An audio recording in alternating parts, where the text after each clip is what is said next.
Come, come, whoever you are, wonder, worshiper, lover of the evening, ours is no caravan of despair. Come, yet again, come. Come, come, whoever you are, wonder, worshiper, lover of the evening, ours is no caravan of despair. Come, yet again, come. Come, come, whoever you are, come, rush, whoever you are, ours is no caravan, lover of saving, ours is no caravan of despair. Come, come, whoever you are, wonder, rush, whoever you are, ours is no caravan of saving, ours is no caravan of despair. Come, yet again, come.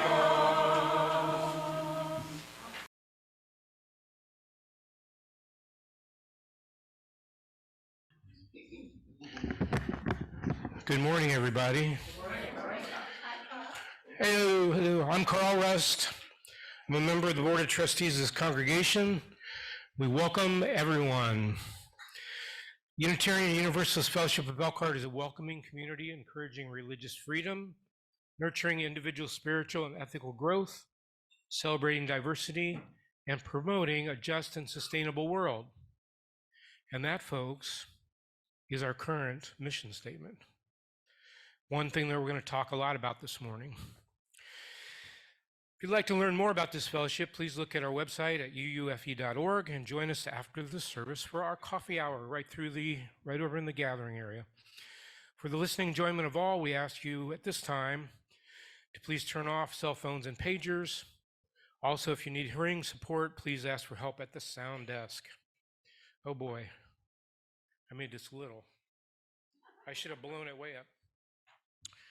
So we had our board meeting last Wednesday, and our practice now is for me to give a little report on what the board did at the board meeting.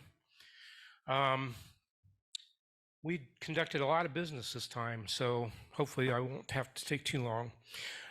We did have a report from our search committee, and they are forging along, and I think you'll hear a little bit more about that from Dwight later, but they have gathered your surveys and kind of looked them over and got them nice and organized, and they will have a report for you very soon.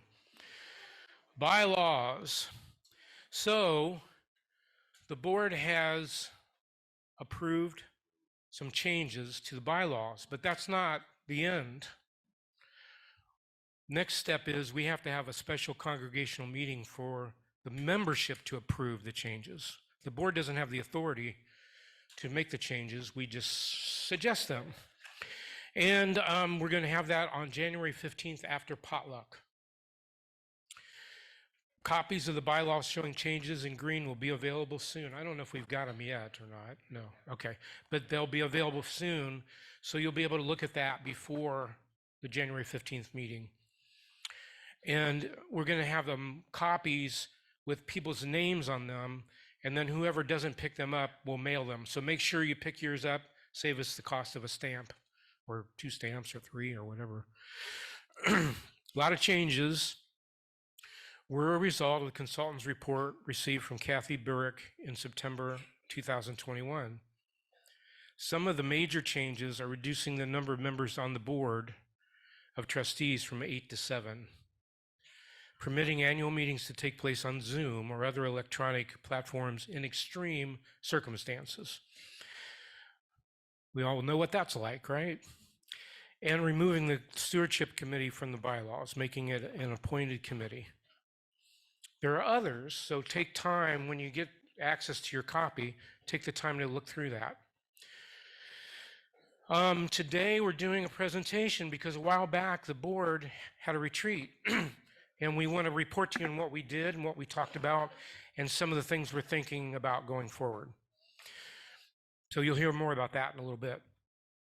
Administrative assistant, we've been talking about hiring somebody to have office hours.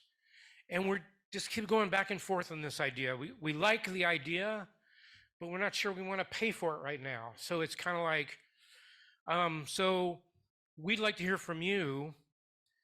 The problem is we've got several members that are kind of filling in, and they come in and take get the messages from the phone, check the mail, all those kind of things. But when somebody's out of town, some of that doesn't get done. So we're kind of thinking maybe this is something that you all would be willing to help us with. So if there's anybody that's interested, maybe spending an hour or two a week, we were talking about paying somebody for 10 hours. So if we get 10 people to volunteer to do 1 hour, not that we would never do the administrative assistant, we're just thinking for the time being, maybe to be fiscally responsible, it'd be better to wait on that idea. So if you either feel strongly, yes, we need an administrative assistant right now, or if you're willing to do some of the work, see one of the board members and let us know what you think about that. The results of the small group, and we want to keep reminding or keep going back to the idea that we are using that information that we got from the small groups that met on Zoom and some in person. It's going on a year. But we haven't forgotten about that. We are still looking at that, and the results should be available on the website. If you're interested in going back and looking at Pam kind of took all the information and put together a report. If you want to see what that says, it should be available online. As we reported before, we've got some issues in the Learning Center. There's some things that need to be repaired. But again, we're trying to be careful with our money because there have been so many unusual things going on this fall. Not even including the parking lot because that's a separate thing, but the roof, the furnace, air conditioning, there's been a number of things come along that just, so we're trying to be careful with our money, but we're thinking we either need to mount a capital campaign or think of some other creative ways to raise money for that. And at the January 15th meeting, we may be asking for approval to use endowment funds if we don't come up with another idea. To do everything that's needed would be over $20,000. We need to replace the fire panel. The building is safe right now, but it's not really functioning the way it needs to be. And we're not totally satisfied with the current company, so we're getting some quotes from other companies to see if we can find something a little better. So that's it for me for now, and I'll turn it over to Judy, and you'll see a lot of me this morning.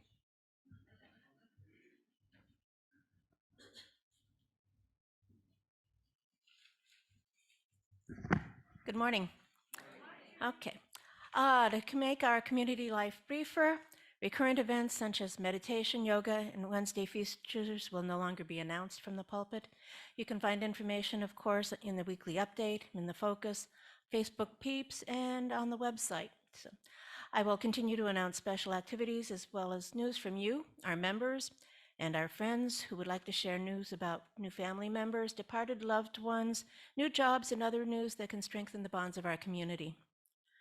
And along those lines, many of you know that Mike Darnel, whom I know pretty well, was scheduled for an MRI last week, and he was happy to announce that the results are normal.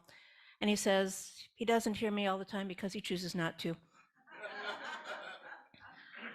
New members, friends, and everyone else who is attending our new U class, remember that the last class is on Saturday at 10 o'clock.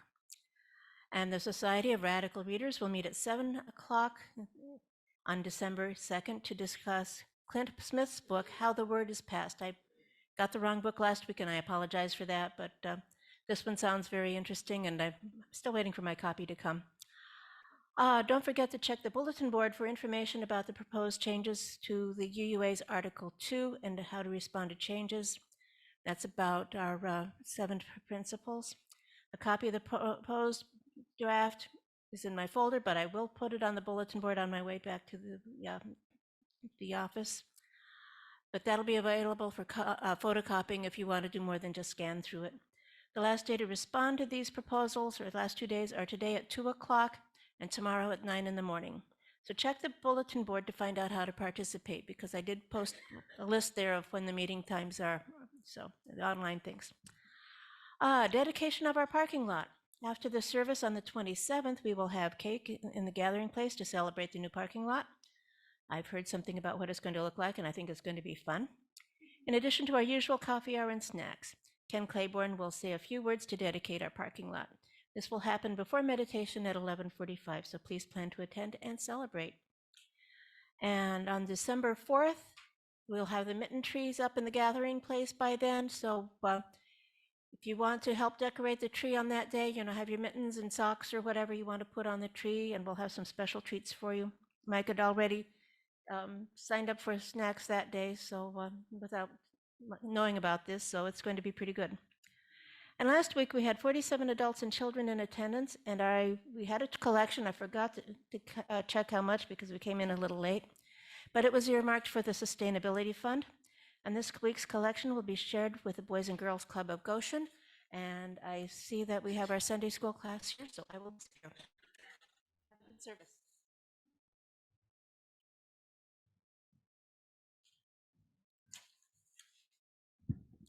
Please join with me in speaking our unison covenant, which is in the order of service and on the screen. Love is the spirit of this church, and service is its law. To dwell together in peace, to speak the truth in love, and to help one another. This is our covenant. Good morning. So this is going to be a few-part musing, but what I'd like to do is have you look outside. Okay? Just start looking outside. Oh.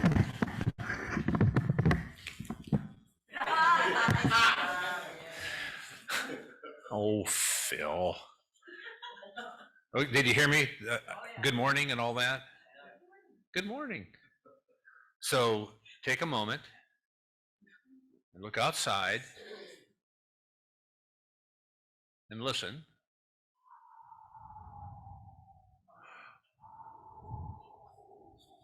As you walk through the snow,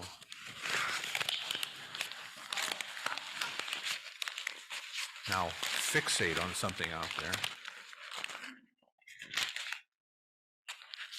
Close your eyes.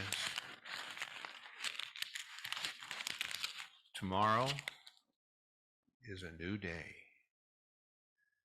The weather has given us a moment of pause. It has given us a time to change, to think differently, to wonder what tomorrow and the next tomorrow will be.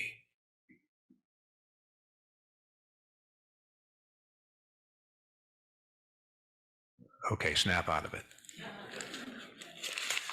I would like to read a couple of things here. This friend of mine who has been going through challenges, let's just say challenges in her life with divorce and things like that. She posts things from time to time, and I just thought that I would take a few moments to read her post from this morning.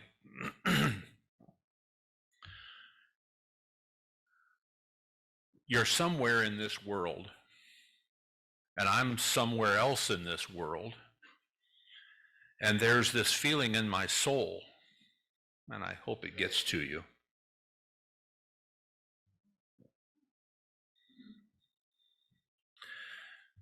I've got a few things in this crumpled. I'll talk in just a moment, but I wanted to share Kurt Vonnegut's thoughts yesterday on his birthday, which would have been his 100th birthday. A man who I saw in person in Fort Wayne, who literally impressed in my heart and my head how we should all think, act, and move in this world. Kurt Vonnegut is a force that has changed our country.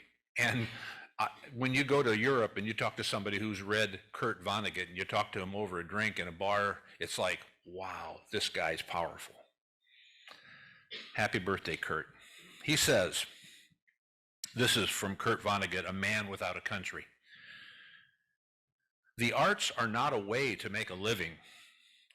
They are a very human way of making life more bearable. Practicing an art, no matter how well or badly, is a way to make your soul grow, for heaven's sakes. Sing in the shower, dance to the radio, tell stories, write a poem to a friend, even a lousy poem. Do it as well as you possibly can. You will get an enormous reward. You will have created something. So with that, I'm asking, as we have been asking in the last few weeks, to step up and to do a musing, a poetry piece, play an instrument, sing a song, good or bad, lousy or not. If he said it, we got to follow the rules because Kurt said it. It's very important that we use this pulpit not as a preaching platform, but as a place to question things and to find an answer. So share what you know, share your love, share your talent. And with that, on May 13th, I'm announcing this very early. I'm going to ask Worship and Arts to put me on the calendar on May 13th of 2023, and I'm going to be doing a full hour of the poetry of Stevie Wonder and his music. This is going to be big, folks, so start planning. One final thing that, since I've got the pulpit here, the search committee has been, as you well know, and we thank you for signing up and doing the surveys. It's been very important for us to get that direction from the congregation because this is your big decision. This is your day. And we're going to have results and a report next week during potluck. And it's a service. I'm going to read our one-page report on this, but it's data-driven. There's some emotion behind it.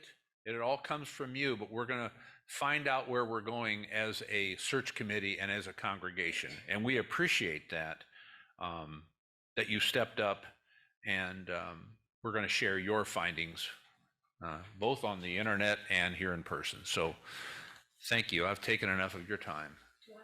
Yes. Oh, that's right.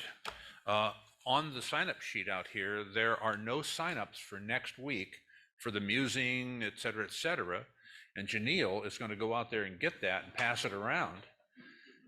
But see, this will be your start to do one of your pieces of poetry, sing a song, bring in cookies, do something that will help you connect with your fellow congregants, the guy that you're sitting next to. You might be able to connect with him in a certain way in that certain reading that you put out there. And I know I can hear Oksana saying, "Shut up, sit down, you've spoken too long." So that's what I'm going to do. Thank you. Thank you for what? Oh, for stop sitting down, right?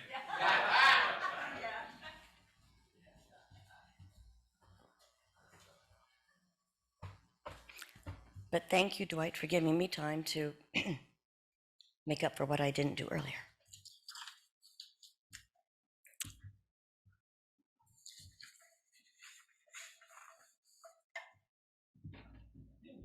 Anything else to say, Dwight? Oh, yeah, sure.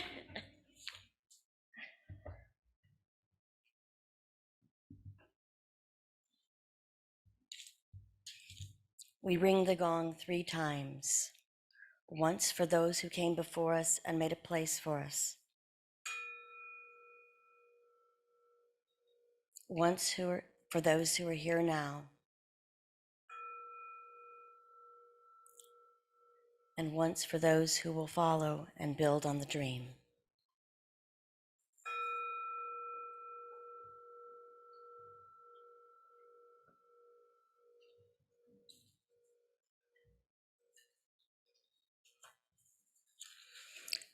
Our chalice lighting this morning is by Catherine Callahan and discovered by Chuck Bauer. As the chalice is lit, let us come together into the sacred space we have created. Let the cares of the day fall away and know that here is a place for quiet reflection, for a pause in our lives, for breathing into our true selves. Let what is said and felt here add richness to the dimensions of our lives and spiritual practices. We are strong together in community. We share the experience of being human. Let the warmth of the chalice lit during our time together connect us and carry us into the world.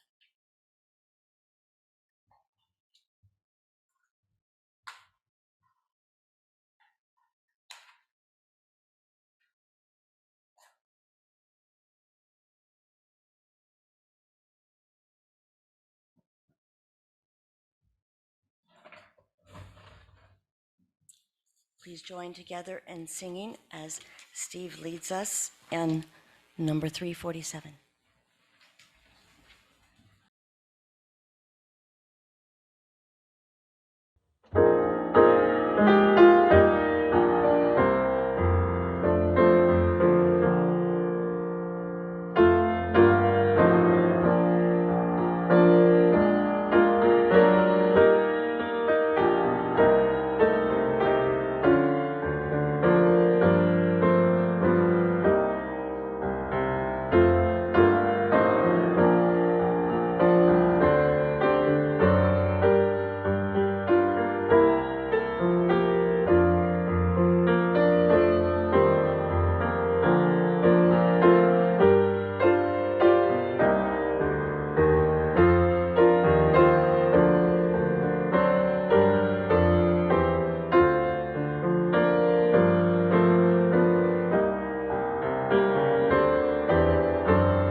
I'm back.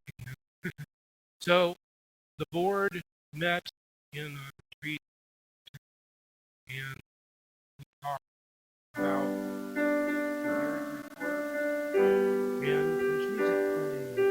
I can sing this.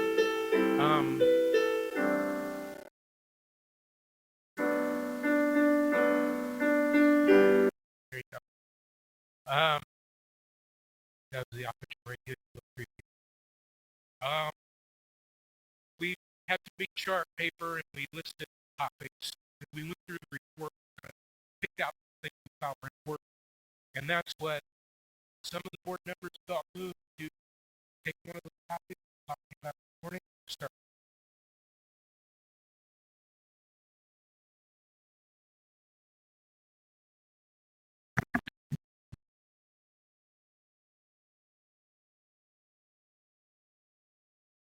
My professional life in sales depended on the following statement by which I was forced to live by daily. If you fail to plan, plan fail. Every organization that I have ever been associated with, including 4 faith communities, it has been normal procedure for the governing board of those organizations to take time in retreat to reflect on their status as the leading voices of this organization. These are annual times to stop business as usual and take the temperature of all aspects of the government. Such was the case this past September 9th, 2022, when the board of this congregation met for an afternoon to share our thoughts and suggestions on the board of this congregation met for an afternoon and suggestions on the board agenda. Several of the board members will be sharing this morning about specific items included in the following list of the things that agree to methods of communication. At this point, I just want to remind you, in the realm of this topic, board meetings are open to everyone. It is the way for total transparency and you. During those meetings, we may stray off topic, possibly, and speak off the record.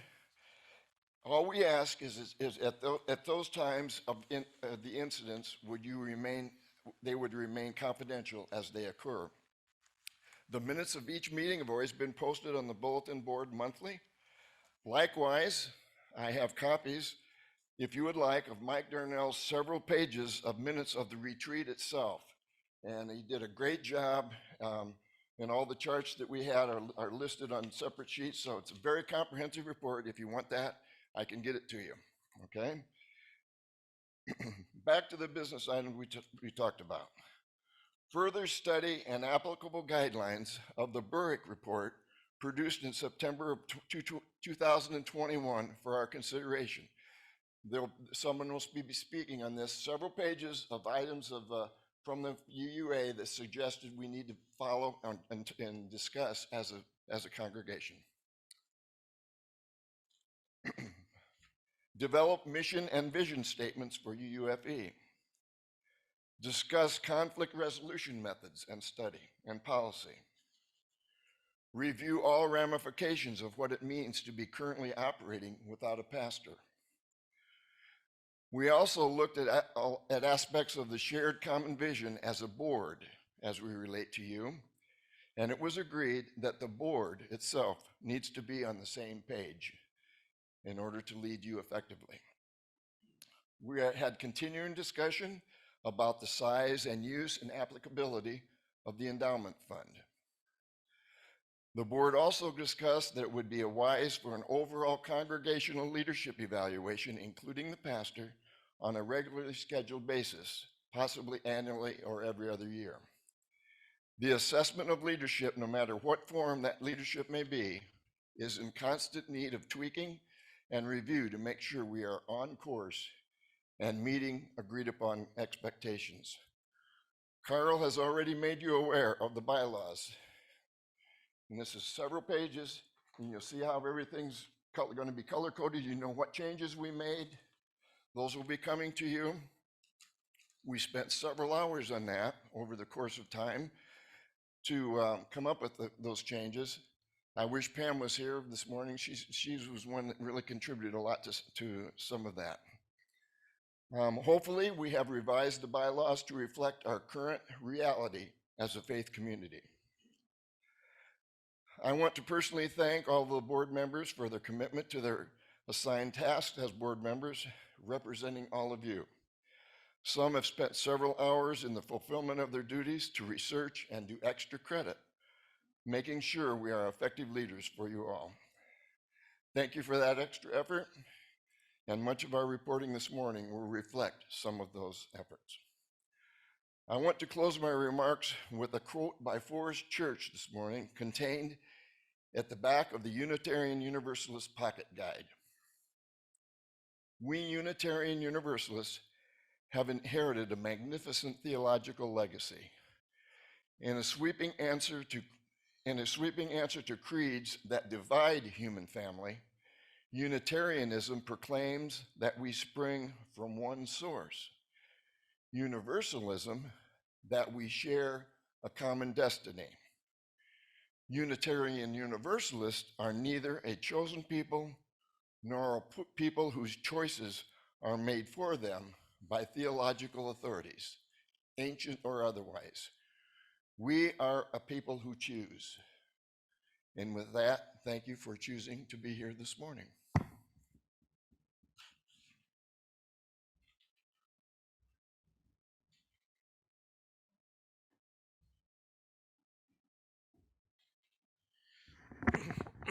I also would like to thank the board for all the hard work that they've done, and I want to thank everyone that participated in the small group meetings and has responded to all our different surveys.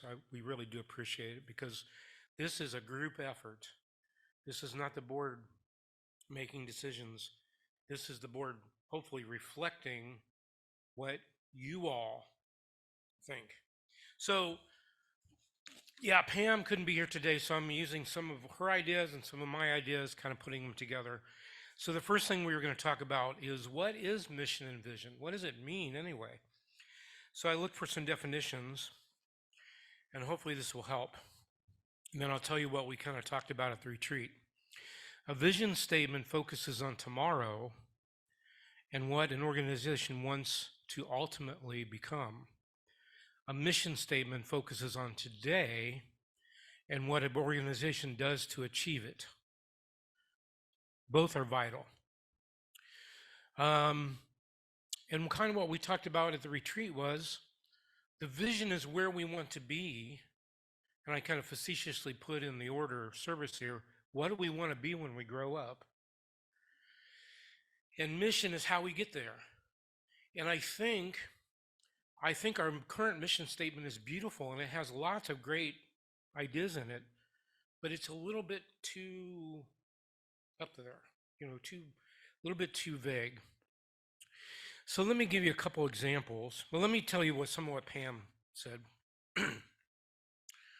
She mentioned that when we did the small groups, in the second group of questions, we asked, what are your 3 top priorities going forward?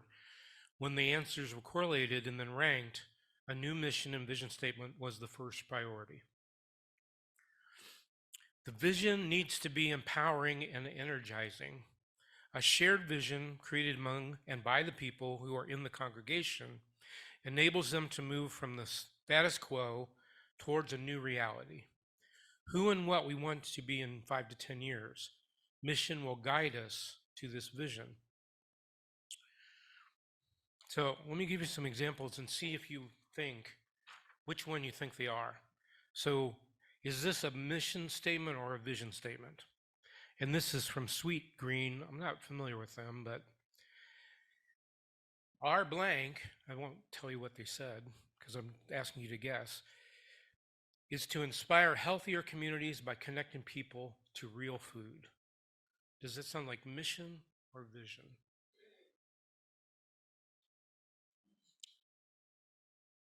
Okay, how about this one?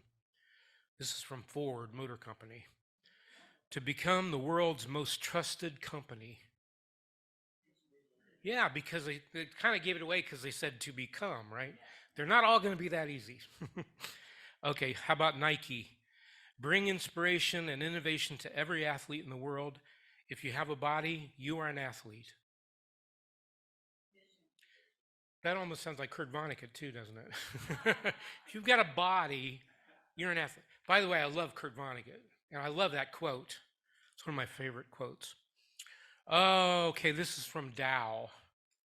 We want to become the most innovative, customer-centric, inclusive, and sustainable materials science company in the world. Our goal is to deliver value, growth, and best-in-class performance. So a little wordy, isn't it? Yeah. Here's LinkedIn. Connect the world's professionals to make them more productive and successful.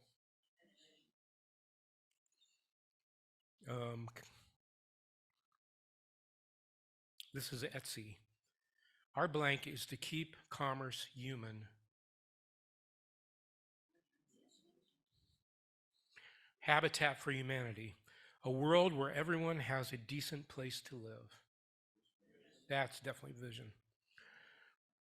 Here's a tough one. This is Ben and Jerry's. We make the best possible ice cream in the best possible way. So that hopefully will get you a better idea of what mission and vision is. And let's see, I'm turning it over to Ken now, right?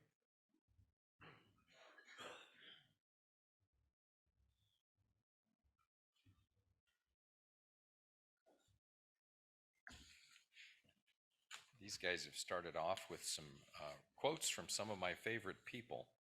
Forrest Church. I don't know if you all know about Forrest Church, but he was a minister for the Unitarian Universalist All Souls Church in New York City, and he was also the son of Frank Church, who was a senator who was killed in I believe, a plane crash. But he was a very progressive individual and died of throat cancer back in the late 90s.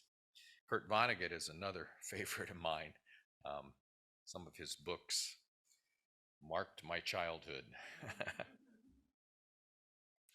In the past year, the board has held several group meetings to help us determine where we should be headed as a congregation. It's interesting when you gather all the data, and there's a load of data in front of you, and now we have to look at the many facets of it and try to figure out how to make sense of it. That's what happened this past spring when the board began evaluating the sometimes conflicting information that we obtained last winter during the group meetings on Zoom. How could we get our arms around all that data? To be honest, we don't pretend to know exactly where we will end up as a fellowship. That was what I was struggling with. I presented this to the board Wednesday night. I said, I really don't know where we're going. And Carl said, tell them that. We really don't know exactly where we'll end up. Predicting the future is an art that we haven't achieved.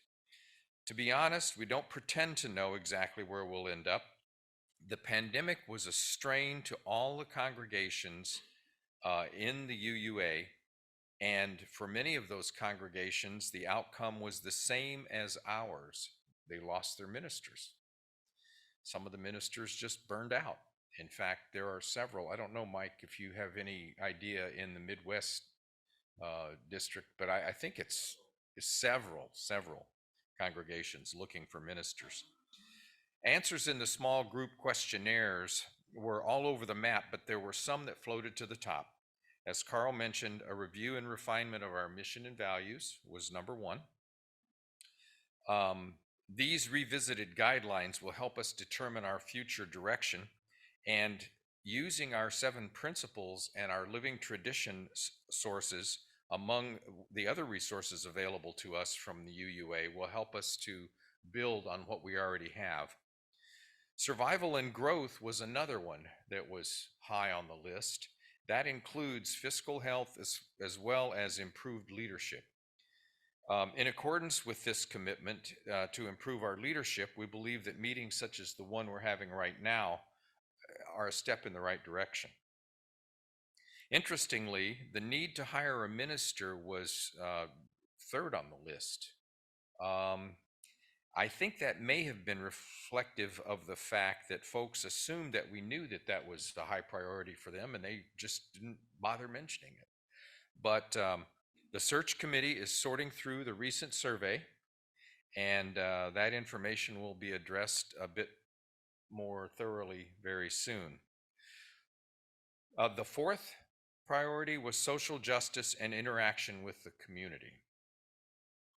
This may take many forms in years to come, but to emphasize the fact that we're not simply just waiting around for instructions as to how to do this, people like Mary Adams and TJ Shawm and Linda Gill have put together a monthly neighborhood soup and euchre gathering on specified Sunday afternoons in the gathering place. Today at 4 o'clock is the November installment. In addition, our food pantry has been a hit in the neighborhood too, but there are many other unexplored opportunities for social justice. As I review these priorities above, we see that the volunteer spirit is alive and well in UUFE. We now have a search committee made up of volunteers. Dwight Fish, TJ Shawm, Laura Snow, and William Becker have all stepped up to meet the challenge of helping find a new minister. Worship and Arts Committee has set a high standard in support of the live Sunday services. Chairperson Chuck Bauer and the rest of the committee have coordinated engaging, interesting, and thought-provoking guests each Sunday and have helped support those services as worship associates. This is a big job filled by volunteers. Remember, all of these are volunteers, people giving of their time. We also want to acknowledge and compliment our members and friends who meet here every Sunday to hear the messages and to gather for coffee afterwards. We have been pleasantly surprised to see several people return to the Sunday services after maybe several years of absence. We also note that several new families and individuals are now attending. Anecdotal observations strongly suggest that the physical attendance here and the interest on Zoom and YouTube have stayed steady or increased as we have proceeded through this change in our fellowship life. We had to first get our feet under us after the pandemic, after we started meeting again in person. You know, it was dribs and drabs and a few people here and a few people there. And now it seems to be getting back to a level that we recognize. We as a board need to continue to emphasize that all board meetings, except those called for special circumstances, are open to members and to friends of the fellowship. If you do have a specific concern or question, it may be most effective not to just drop in and drop the question, but to approach a board member, ask that it be put on the agenda for, you know, the upcoming meetings, one of the upcoming meetings, and then participate in that meeting. That'll give everyone a chance to think it over, see where they stand on the issue, etc. My point here is that as we rebuild confidence in each other and in the leadership of the congregation, the interchange works in both directions. The members of the board understand that this healthier interaction with the board and the fellowship is the key to moving forward as a reflection of our covenant's exhortation at the very end to help one another. Thank you.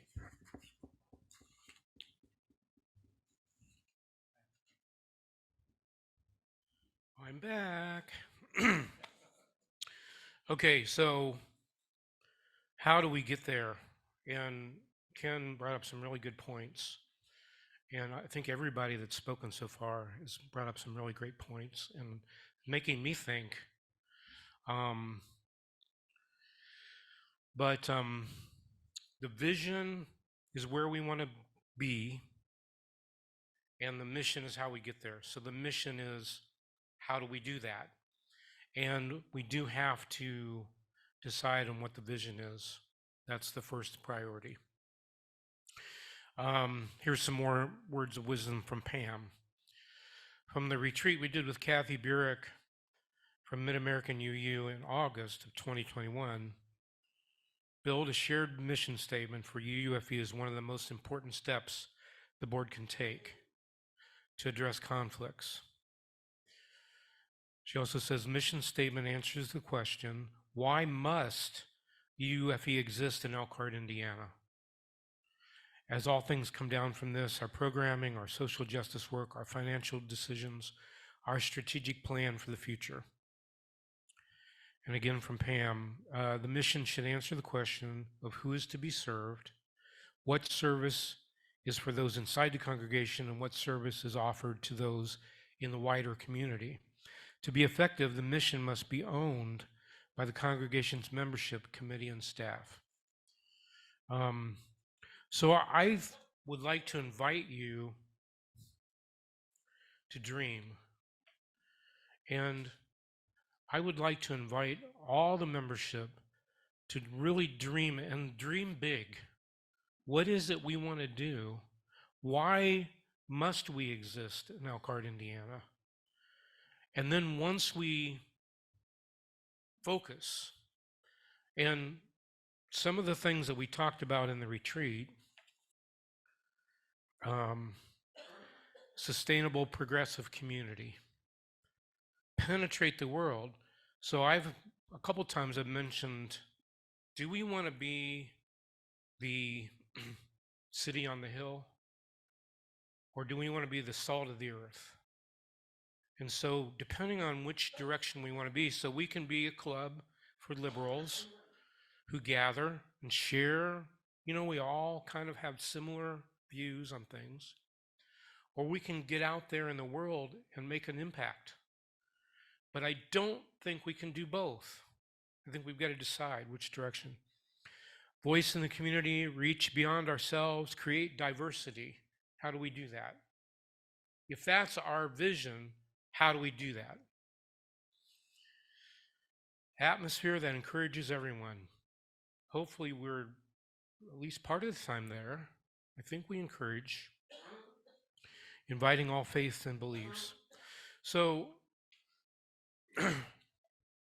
this isn't the end, and Ken kind of referred to that. We're going to keep talking to you about this, and we're going to give you some opportunities to talk back. And even today, we're going to give you an opportunity to talk back. Tell us what you think. But ultimately, the vision and mission have to come from the membership. It can't be handed down from the board. So think about what is important and what is your dream for this fellowship. Mary.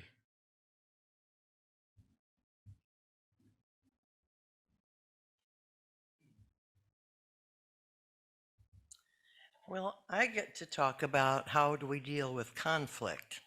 Wonder why? Our dear congregation has a history of, in its effort to try to stay peaceful, very rarely speaking to the person with whom we have a conflict. And more typically, we talk to somebody else about it. And I guess we've done that for years, even before I came.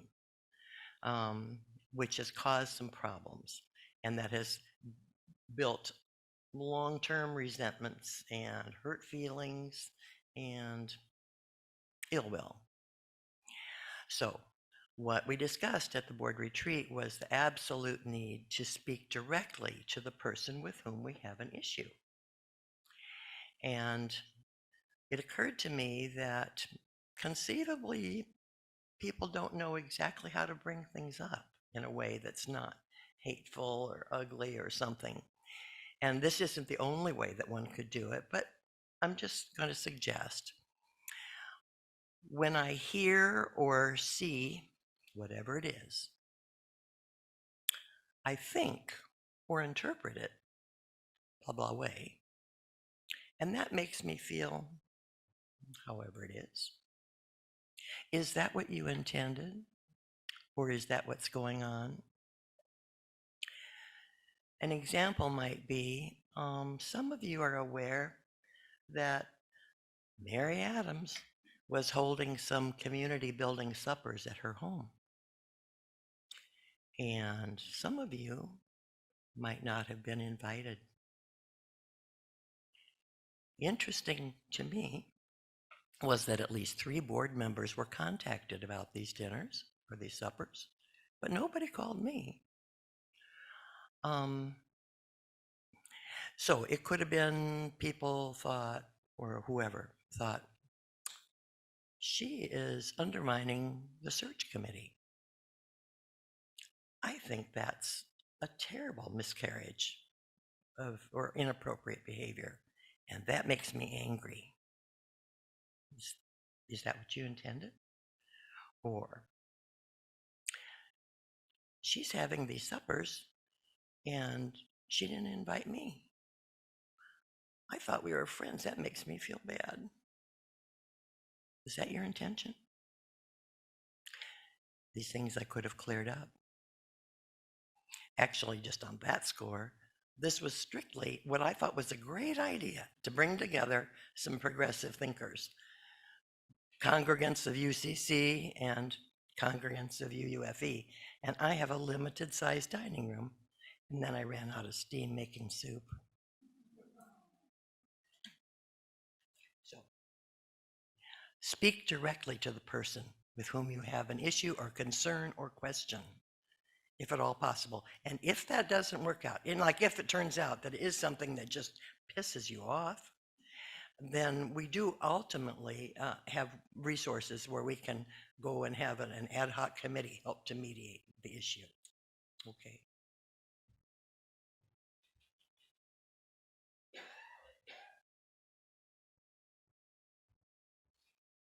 Okay, I am Mike Darnel, and my topic is how do we evaluate our progress? Because it's been nearly 11 months since we've been working on our own. The problem with coming last is that, well, one, you're all relieved that there's only one me and not a long list. But two, nearly I was just listening to people and okay, he's covered that idea of mine. He's covered that idea. She has covered that idea of mine. Okay, but how do we evaluate progress? Well, we can look at what we've accomplished so far this year. Some of the priorities that we had, the overwhelming first response was to some form of continuing, and we have done that. Second issue was to be together in some ways, to have potlucks, to have parties, to just to be, to have, just to be in the building, and we have done that. One thing, surprisingly, that hasn't been mentioned is that was to fix the blankety blank parking lot, and we have done that. 90% of those voting wanted that done, and we've done that. Some private goals that that were never really said was that we needed to improve communication, and we needed to listen to each other. The board needed to communicate to the board and committees needed to communicate what was being done. And so we've reestablished the newsletter. The update has gotten has also started to match and give more information. We have also, on the other side of that, have tried to listen. We had the small group meetings. We've had survey after survey. We've had the ministerial search committee meeting. We've had the worship and arts committee survey. So people are trying. We're trying to get information both ways. So that what the board and various committees are doing, and that these committees know what you want them to do. So we've had some good results that way, I think. Now, in the future, Steve touched upon this, that during the meetings with Kathy Burke last last year, we had to deal with, the idea of not evaluating just, certain employees or certain consultants within the church.